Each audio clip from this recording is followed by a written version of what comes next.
अवघ्या विश्वाला वंदनीय असणारे, ज्यांच्या ज्ञानापुढं अवघं जग नतमस्तक व्हायचं, भले भले देखील ज्ञाना झुकवायचे, ते ज्ञान पंडित या अखंड भारत देशाचे उद्धार करते, भारतीय राज्यघटनेचे शिल्पकार, विश्वरत्न महामानव डॉक्टर बाबासाहेब आंबेडकर.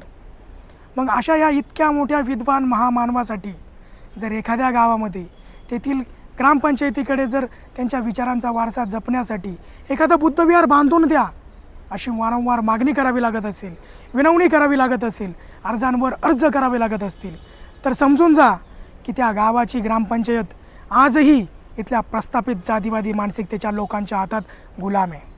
अशा लोकांना मला फक्त एवढंच म्हणायचं आहे की पिढ्यानपिढ्या सहन केलं, आता शांत बसणार नाही. तुमच्या या जातीवादी चौकटीत आम्ही कधीच मावणार नाही. अर्ज विनवण्या लाचारी, आता हा खेळ जुना झाला. तुमच्या जातीवादी सत्तेच्या डोळ्यात आमचा नवीन अंगार उभा राहिला. जर बांधून देणार नसाल आमच्यासाठी आमच्या हक्काचं बुद्धविहार, तर उभा संघर्ष नवा अटळ आहे. भिडून बघू नका आमच्याशी, कारण या निळ्या रक्तात आजही बाबासाहेबांचं बळ आहे, आजही बाबासाहेबांचं बळ आहे.